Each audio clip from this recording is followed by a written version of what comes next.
그러니까 하나님과 우리의 관계도 원래 그래야 된다는 거예요. 근데 하나님을 갖다가 타인으로 인식하고 분리가 일어나면은 하나님 뭘 주시면 이게 송구스럽습니다 하고 그래서 아들이 그냥 밥 해줄 때마다 엄마 이게 너무 송구스럽습니다 하고 옷 사주면은 이게 참 머리를 들 수가 없습니다 하고 이렇게 이야기한다는 게 이게 말이 안 되는 거예요. 그죠? 이런 상태. 밖에 나가가지고 내가 이제는 부모 없이 내 혼자 살 수 있어 하고 뛰쳐나간 이러한 상태. 그렇기 때문에 죽어있기 때문에 자신을 변화시킬 힘도 없고 결국은 파괴로 치달아가게 될 거예요. 바로 이게 인간의 운명의 때. 그랬는데 거기에 이게 부모의 파워가 왔어. 안에서 우리를 거기서부터 건져갖고 자기의 아들이 되게 하셨다. 영원전부터 자기 아들이 되게 하시고 그래서 그 안에 한 가족을 이루고 그 안에 모든 것들이 그 의존하는 시스템으로 다시 우리 모두를 회복시키셔서 그 안에 우리가 그런 것들을 누릴 수 있도록 한다는 거예요. 그렇기 때문에 하나님 앞에 들어 누워가지고 더 쪽하고 그러니까 에밀 졸라 그죠? 에밀 졸라 하듯이 에밀 졸라 가지고 성경도 그렇게 하라 그러죠. 예? 여러분 누가복음 18장에 보면은 가서 문을 두드리면 나중에 귀찮아서라도 준다는 거예요. 이게 자녀들이 하는 행동들이에요. 고아들은 그런 거 못해요. 자녀들은 그렇게 할 수 있는 거예요. 그렇기 때문에 이제 안에 그러한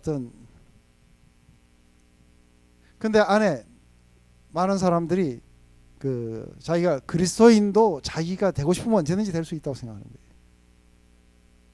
그래서 지금 조금 있어봐라 내가 마음을 추스리고 있는 중인데 내가 마음이 딱 정리되면 내가 나갈 거라고. 그 사람들의 생각 속에서는 뭐예요? 자기가 그리스도인이 되고 자기가 이 생명 속에 나가는 것은 자기 의지의 문제지 어떤 파워가 와서 자기를 거기서 구해줘야 된다는 생각을 그건 못하고 있는 거예요. 근데 한 가지 아는 건 뭐냐면 그 파워가 우리를 찾아왔어. 먼저 찾아와갖고 우리를 구해주지 않으면 우리는 그리스도인이 되지 못하는 거예요. 그분이 그렇게 계획하시고 그분이 오셔갖고 그렇게 하지 못하면은 우리는 죽어있는 상태이기 때문에 우리는 못하는 거예요. 고아들은 먼저 고아들이 신문에 광고를 내가지고 내 양부모가 될 사람을 찾습니다 이렇게 안 하는 거예요. 안에 누군가가 자신도 모르는 사이에 자기를 갖다가 자녀로 선택하고 뭔가 이렇게 일을 진행하는 사람들이 있는 거예요. 그래서 마침내 자기 자녀로 삼는 이게 먼저 와야 되는 게 있는 거예요. 그래야 거기에 반응해서 들어올 수 있는 거예요. 그렇기 때문에 오직 구원은 은혜로만이 될 수 있는 거예요. 그렇기 때문에 왜 은혜로 돼야 되냐면은 이게 은혜라는 건 어떤 거에 의존해야 돼요. 그죠? 그 의존하는 시스템에서 벗어난 사람들이 구원받을 때는 의존하는 쪽으로 와야 돼. 그렇기 때문에 내가 먼저 의존을 해갖고 되는 게 아니라 그 안에서 먼저 오는 그것에 우리는 의존되어 있다는 거예요. 먼저 우리를 찾아오시는 그 능력에게 우리는 의존되어 있다는 거예요.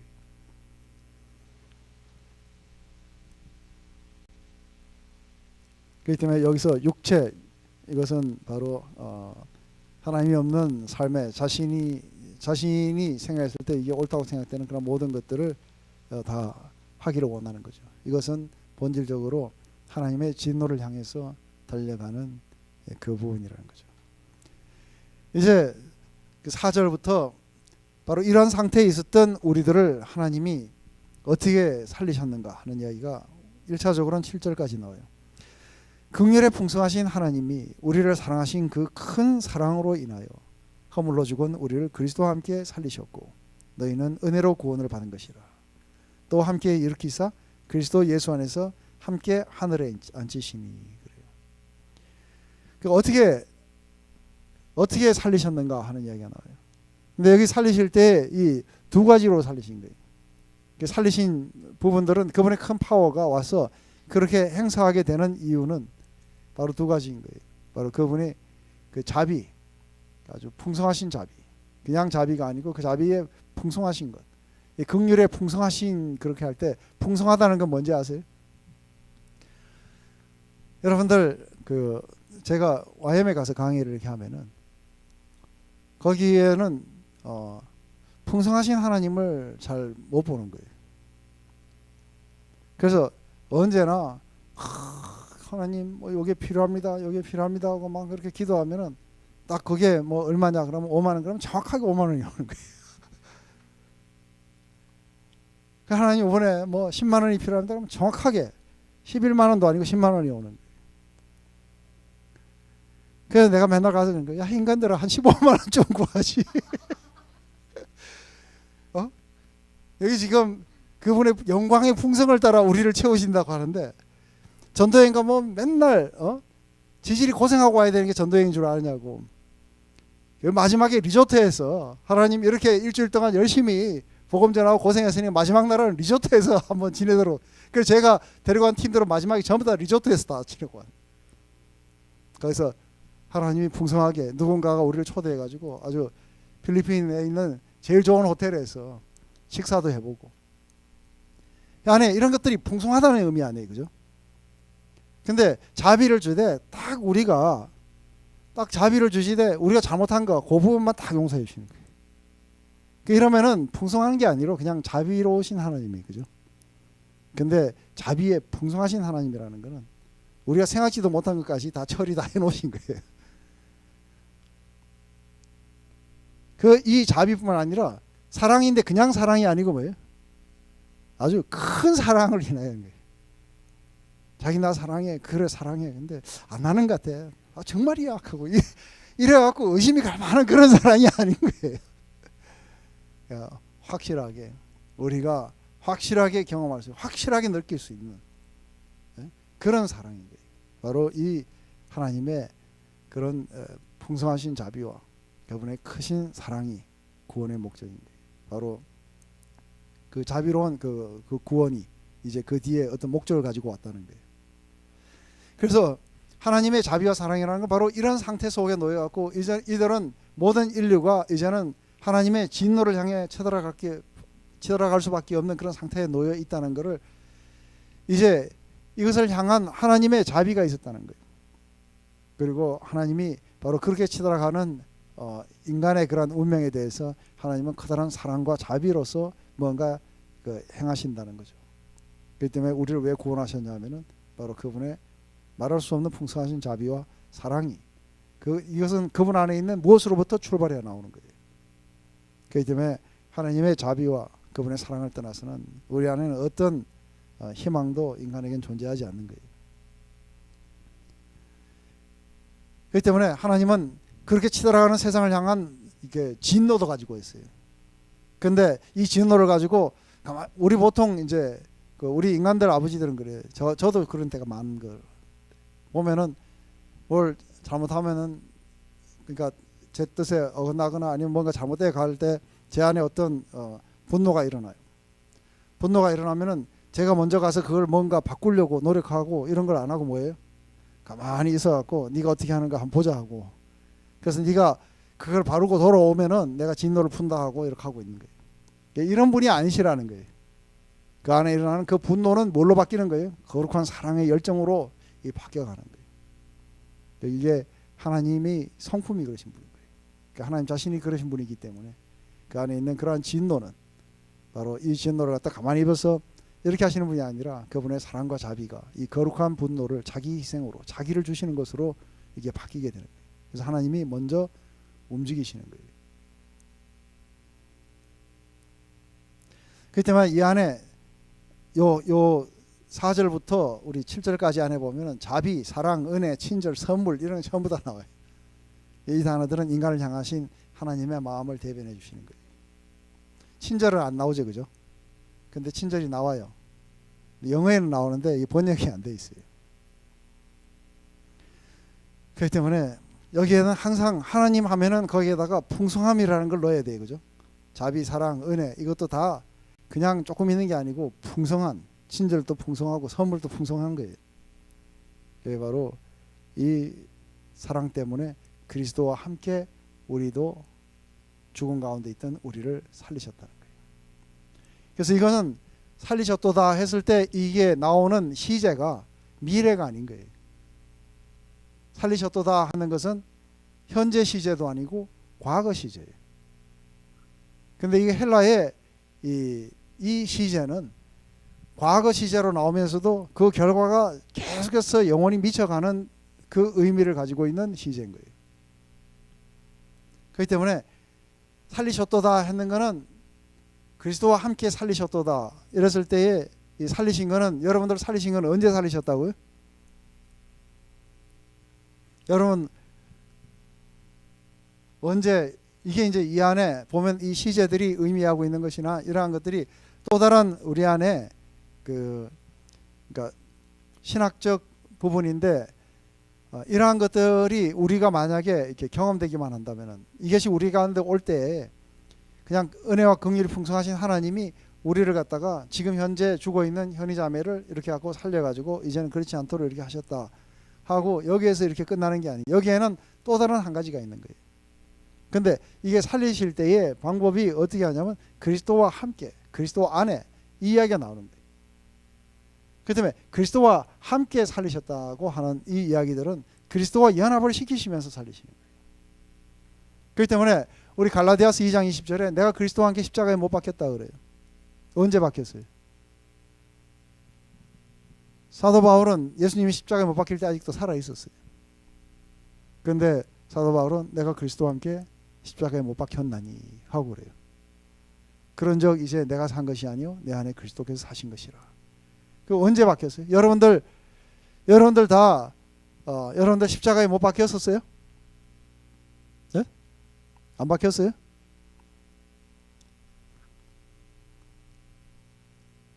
이게 이제 안에서 일명 이야기에서 연합의 교리예요. 이 연합의 교리란 뭐냐면 여러분 안에 그게 언제 일어나느냐 하면은 그리스도가 거기서 일어났을 때 그게 여러분들에게 일어난 거하고 동일한 거예요. 왜 그러냐면 여러분하고, 그러니까 구원이라는 건 구원자하고 별개로 일어나지 않아요.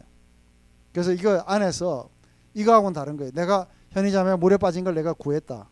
이거하고 이 구원, 우리가 이야기하는 구원하고는 틀리는 거예요. 왜냐하면 이 구원이라는 거는 현이자매가 나를 몰랐기 때문에 거기 있었는데 나를 알게 됨으로써 나와 올바른 관계를 맺게 되면서 여기서 빠져나온 거예요.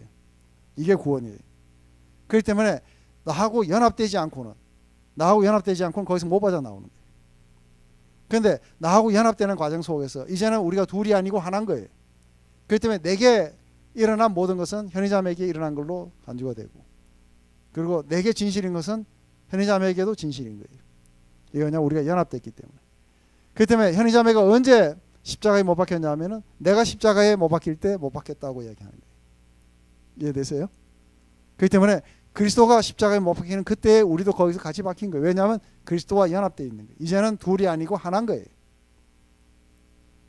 그리고 언제 우리가 일으켜졌는가 하면은 바로 그리스도가 죽은 가운데서 일어날 때 우리도 그 부활에 참여했고, 그리고 그분이 하늘에 올라갈 때 우리도 그 안에, 그래서 지금 잘못 이야기하면 머리는 올라가 버리고 몸뚱아리 밑에 떨어져 있는 거예요. 강시처럼 몸뚱아리끼리만 막 뛰어다니고 하는, 이게 아닌 거죠, 그죠? 그리스도와 우리는 하나인 거예요. 그렇기 때문에 마치 제가 로마서 할 때 여러 번 이야기했죠. 이거 여기에다가 만약에 이 속에다가 100불짜리 하나를 넣어가지고 자크 닫아가지고 소포 붙이면은 이거 가는 데마다 100불도 가요. 맞아요? 이게 물에 빠지면은 100불도 물에 빠지는 거예요. 물에서 건지면은 100불도 건져지는 거예요. 왜요? 그리스도 안에 있기 때문에. 왜냐하면 이 성경 안에 100불이 있기 때문에. 맞습니까? 이제 한 운명을 가진 거라는 거예요. 그렇기 때문에 안에서 죄와 허물로 죽었던 우리들을 그리스도 안에서 우리와 그리스도와 함께 같이 그렇게 일으키셨다는 것은, 그것은 바로 시점이 현재가 아니고, 다만 그것을 갖다가 우리가 실감했던 거는 언제예요? 우리가 그것을 갖다가 실제로 실감할 수 있는 거는 최근인 거예요. 최근에 그것을 갖다가 우리에게 실감시켜주는 분이 계셨던 거예요. 그게 바로 성령님이셨어요. 그래서 와서 우리가 그리스도와 함께 그렇게 연합됐다는 것들을 알아는 거예요. 그렇기 때문에 우리 믿는 자와 그리스도와의 그런 연합으로 말미암아 그리스도 안에 일어난 모든 것이 실제로 그를 믿는 자들에게도 일어난 것으로 그렇게 간주가 되는 거죠. 그래서 구원은 구원자와 절대로 떨어져서 존재하지 않는 거예요. 그렇기 때문에 그분의 그런 풍성하신 그런 은혜와 자비가 우리를 찾아와갖고 할 때에 단순하게 우리가 이렇게 이런 자세에서 한 게 아닌 거예요. 요 위에서, 하늘에서 이렇게 보고 참 불쌍하구나 보면서 참 안 됐다. 그래, 자비 이렇게 갖고 우리를 구원하신 게 아니라는 거예요. 하늘에서 우리를 불쌍하다고 해갖고 위에서 그래 내가 자비를 베푸노라, 내가 은혜와 사랑을 베푸노라 이러시는 분이 아니신 거예요. 어떻게 하시는 분이에요? 오셔서 우리를 갖다가 구원하기 위해서 우리와 하나 되기 위해서 인간의 몸을 입고 오신 분인 거예요. 오셔서 우리와 동일한 조건 가운데 들어오셔서 그래서 우리의 그런 짐을 대신해서 주시고 그리고 거기서 죽으셔서 우리 모두를 갖다가 예수님이 왜 세례를 받으셨는가 이야기할 때도 했죠. 예수님이 왜 세례를 받으셨는가? 그분은 세례를 받으실 필요가 없는 분이세요. 근데 왜 받으시냐면 우리와 동일하게 아이덴티파이 하신 거예요. 그래서 그분은 죄인 가운데 하나로 헤아림을 받으시는 거예요. 그래서 그분이 우리를 대신해서 우리를 대표해서 거기서 세례를 받으신 거예요. 그리고 우리를 대표해서 십자가에서 죽으셨기 때문에 우리의 모든 죄가 다 거의 처벌된 거예요. 그리고 우리를 대표해서 부활하셨기 때문에 우리 모두 부활은 그분의 부활에 다 종속될 거예요. 이게 안에서 구원하실 때에 분리된 존재로서 애따 하고 이렇게 하는 게 아니라 우리와 연합된 존재로서 함께 같이 하셨기 때문에 우리 안에 구원이라는 게 있다는 거예요. 이게 바로 얼마나 사랑이 또 긍휼이 풍성하신 건가 하는 것은 그분이 위에서, 그러니까 우리가 죄 사함의 용서, 이 죄 사함의 그 종교라는 것은, 기독교라는 건 바로 째째한 건 거예요. 왜냐하면 우리가 맨날 하나님 앞에 나가고 하나님 내가 이런 잘못을 했는데 그럼 됐다, 그건 내가 용서했다. 그래서 딴 건 없는 거예요. 아까도 얘기했지만 또 이러이러한 게 그 합니다. 그러면 그래 알았다, 그건 내가 이렇게 해주마 하고 그 이야기가 아닌 거예요. 그 안에서 도대체 자비가 그렇게 풍성하시고 그 사랑이 그렇게 대단하신 이유가 어디 있는 거예요? 우리 로마서 5장 6절에서 10절에서 어떻게 하는 거예요? 우리가 아직도 연약했고 우리가 아직도 죄인 되었고 하나님과 원수 되었을 때 하나님이 그 아들을 보내셔서 우리 죄인들 가운데 하나로 헤아림을 받게 하시고 그리고 우리가 받아야 되는 모든 리젝션과 그리고 이 디스파이즈를 받게 하시고 그리고 우리가 받아야 되는 그런 처벌을 받게 하시며 그래서 우리를 대표해서 그렇게 가시도록 하셨다는 거예요. 이게 어메이징한 은혜인 거예요. 어메이징한 그런 사랑인 거예요.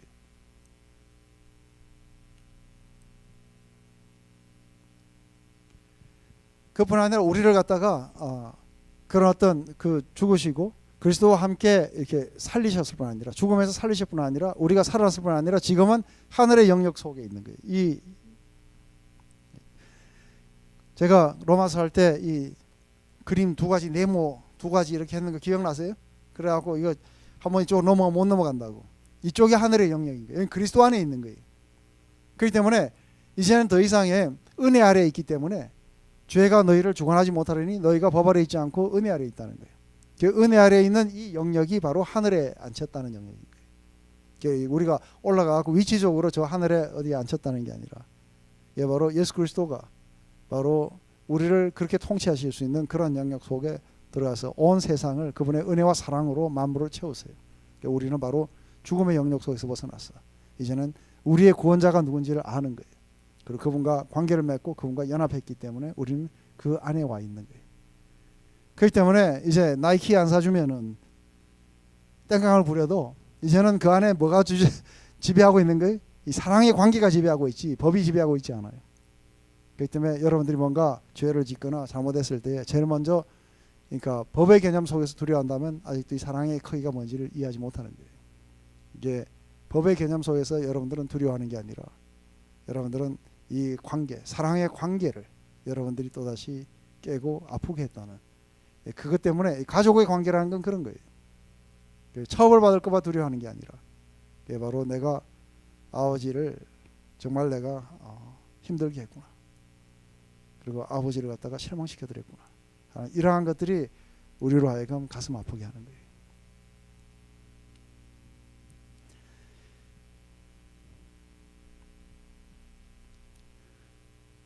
그렇기 때문에 이제 우리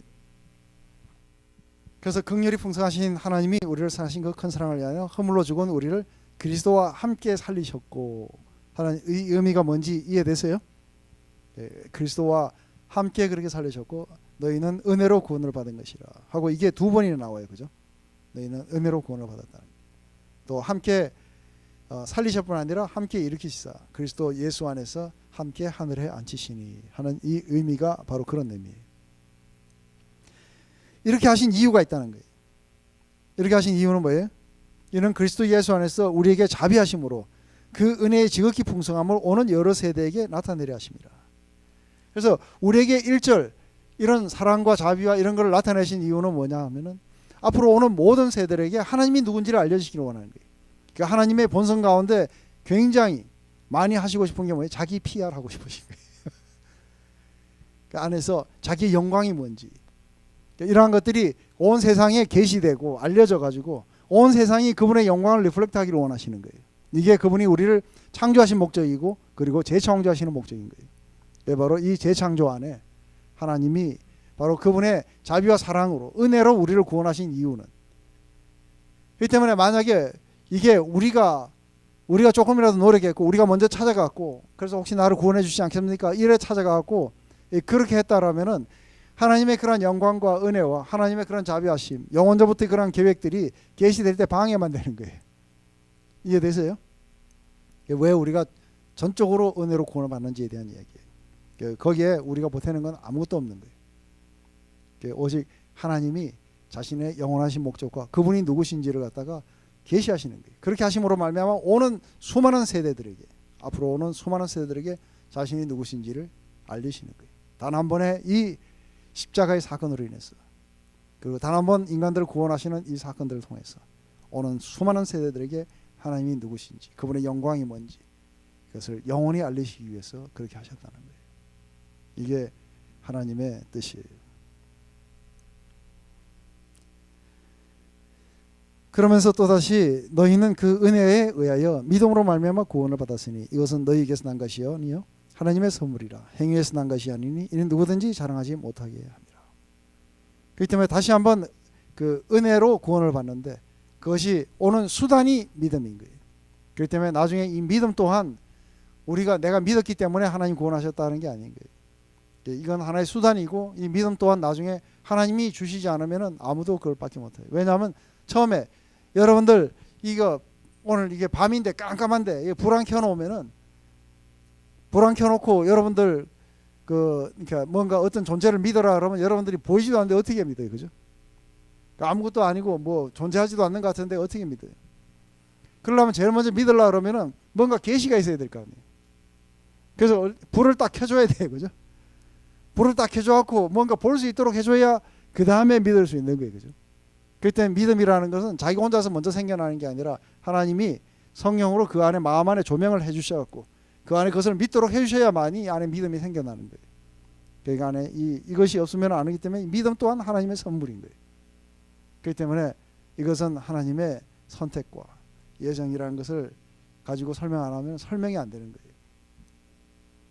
그 결과로 너희가 은혜로 구원을 받았는데 그것을 믿음을 통해서 그렇게 구원을 받았다는 거예요. 그러면서 이것은 너희에게서 난 것이 아니고 이것은 어떤 경우에도 너희로부터 출발한 게 아니라는 거예요. 이것은 하나님의 기프트라는 거예요. 어느 날 그렇게 살고 있는 우리들에게 하나님이 기프트로 우리에게 던져주신 거라는 거예요.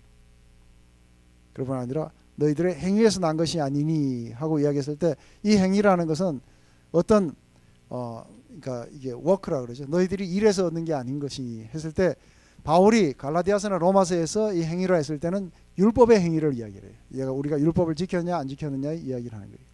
근데 여기서 행위라고 했을 때는 율법을 지켰느냐 안 지켰느냐 이야기가 아닌 거예요. 여기서 행위라는 것은 바로 이 구원을 향한 인간의 어떤 그런 액티비티나 아니면은 행동들 이런 것들을 다 포함하는 거예요. 그런 어떠한 것들도 이 구원에 기여한 바가 없다는 거예요. 오직 이것은 순수한 아주 sheer 기프트인 거예요. 그렇기 때문에 전적으로 하나님의 은혜로만이 구원을 받는다는 거예요.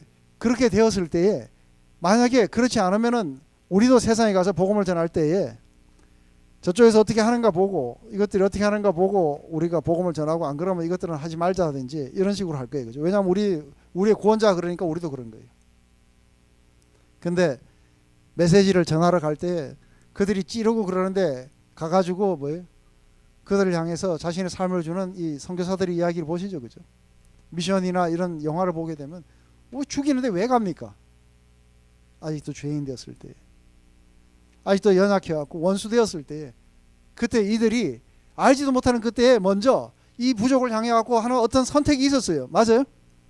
우리가 기도하다가 우리가 남아메리카에 있는 과라니 족속들에게로 우리가 복음을 전하러 가자는 이 선택이 있었는가 이해되세요? 그리고 그것이 액션에 옮겨진 거예요. 액션에 옮겨져 갖고 갔을 때 그들은 여전히 우리가 그들을 사랑했는지 몰라요. 그래서 그들은 우리를 찔러요. 우리를 죽이려고 그래요. 근데 그들을 향한 우리의 사랑과 또 이 은혜라는 것은 말로 표현할 수 없는 큰 거예요. 왜냐하면 그들이 알지도 못하고 이해하지도 못하는 그때에 그들을 향한 사랑으로 우린 다가간 거예요. 그래서 마침내 이 커진 사랑과 은혜로 그들이 전부 구원으로 오게 되는 거예요. 이게 하나님이 우리를 구원하신 것에 대한 리플렉션이에요. 이제 이해됐어요? 이들이 알지도 못하는 구원이라는 게 뭔지 알지도 못하는 그 어느 때에 누군가가 자신들이 구원받아야 된다고 그렇게 지목한 게 있는 거예요. 그 지목한 사람은 다른 부족을 안 선택한 게 아닌 거예요. 그죠? 이것은 사랑의 선택이었던 거예요. 내가 그 부족을 내가 구원하겠습니다. 하나님 나를 보내주시옵소서. 찾아가서 자신들의 삶을 드리고 찔러서 맞아 죽고 그 다음에 또 죽으면 또 보내고 또 죽으면 또 보내고 마침내 그들이 이 사랑을 깨닫고 이해하면서 돌아오게 돼요. 이게 바로 하나님의 어메이징한 그레이스였다는 거예요. 그렇기 때문에 나중에 과란의 족속이 우리가 다른 족속들 안 믿는데 우리는 그래도 굉장히 그런 데 대해서 관심이 많아갖고 우리가 믿었다든지 이런 이야기 하면 안 되죠. 맞습니까? 그건 순수한 선물이에요. 순수한 사랑의 선물이고 기프트인 거예요. 왜 그렇게 하셨는가? 하나님은 왜 우리에게 그렇게 하셨는가? 그랬을 때 이 구원은 단순하게 그걸로 끝나는 게 아닌 거예요. 그들이 그 무지막지하게 사는 그 삶에서 나와서 하나님이 의도하신 아름다운 그런 형상이 있는 그런 삶을 살아라고 그렇게 한 거예요. 그죠? 그것 때문에 하나님이 이걸 지금 재창조하고 계신 거예요. 그래서 10절에 보면은 우리는 그의 만드신 바라. 그가 만드신 바라는 것은 이게 여러분들 태어날 때 여러분들이 기여한 바 있으세요? 여러분들이 어머니 모태에서 태어날 때 여러분들이 나와서 힘주고 나왔어요? 아니면 엄마가 힘줘서 나왔어요? 엄마가 힘줘갖고 나왔죠. 그죠? 여러분들은 그냥 가만히 있었어요. 그러듯이 구원도 마찬가지인 거예요. 여러분들은 가만히 있고 힘준 분이 따로 계신 거예요. 그렇기 때문에 그분이 만드신 바라. 그분이 우리를 만드셨으면 우리도 만들을 당하는 거예요. 그리스도 예수 안에서 선한 일을 위하여 지으심을 받은 자니 목적이 있었어요. 이는 하나님이 전에 예비하사 우리로 그 가운데 행하게 하려 하십니다. 하나님이 그 안에 이렇게 해서 자신을 주고 또 자신의 사랑과 은혜를 갖다가 그렇게 우리 가운데 쏟아부어 갖고 그렇게 한 거는 선교사들이 거기 갔을 때에 그렇게 하고 우리를 죽고 그래서 마지막에 이 사랑 우리가 얼마나 사랑한지 너희들 알았지 하고서 그러고선 대한민국 만세하고 죽어가고 그리고 끝나는 이야기가 아닌 거예요. 그죠? 그래 했을 때 우리의 소망이 뭐예요? 그들이 이전의 삶을 버리고 돌아와서 이제는 복음에 합당한 그런 삶을 살리는 것을 우리가 기대하면서 가는 거예요. 맞습니까? 그것은 하나님이 이전에 바로 자신들의 그런 백성들이 바로 자신의 그런 어떤 아름다운 영광을 리플렉트하면서 그렇게 살 것을 바로 기대하고 그것을 위해서 바로 이러한 재창조를 하셨다는 거예요. 아멘. 그렇기 때문에 우리가 선한 일을 하면 구원을 받는 게 아니라 바로 구원을 받았기 때문에 이전의 삶을 벗어났어. 허물과 죄로 죽었던 삶을 벗어나서 나와가지고 이제는 생명 가운데 은혜 가운데 있기 때문에 그 은혜와 사랑과 자비가 통치하는 그 세상 안에 있기 때문에 우리도 사람들을 향해서 자비를 베풀고 우리도 사람들을 향해서 사랑과 은혜를 베풀고 우리가 오래 참고 그분이 우리를 오래 참았듯이 오래 참고 자신들을 찌른 자를 향해 자신을 또다시 내어주는 이러한 것들을 향해 나아가라고 그래서 바로 먼저 보여주시는 거예요. 그러니까 우리가 사랑하는 것은 그분이 먼저 우리를 사랑하시기 때문이라는 거예요. 아멘. 예, 잘못하다가 밑에 그걸 못하겠습니다. 기도하고 넘어가요. 하나님 아버지, 오늘 이 에베소서를 통해 가지고 우리를 향하신 하나님의 놀라우신 그런 사랑, 영원하신 계획, 그리고 우리의 크신 자비와 사랑, 이런 모든 것들이 우리를 살리셨고 또 그리스도와 함께 하늘의 영역 속에 앉히셨어. 그래서 하나님이 기뻐하시는 그러한 삶을 살라고 우리 가운데 이러한 것들을 행하셨음을 봅니다. 하나님, 바로 이것에 대한 우리들의 빛이 희미하기 때문에 하나님, 우리가 그러한 삶을 살지 못한 채 세상의 풍속으로 그렇게 끌려가는 것들을 또한 봅니다. 하나님, 바로 이것을 위해서 하나님이 지혜와 계시의 성령을 주셔서 하나님이 우리를 향해서 행하셨던 이러한 것들이 뭔지에 대해서 보다 더 명확하게 이해할 수 있도록 그렇게 기도하는 것을 봅니다. 아버지, 이 기도가 우리에게도 적용돼서 우리에게도 날마다 더 깊은 빛을 비추시옵소서. 더 많은 이해와 또 이것을 더 실감하며 마침내 하나님의 영광과 찬송이 되게 하시옵소서. 예수님의 이름으로 기도드립니다.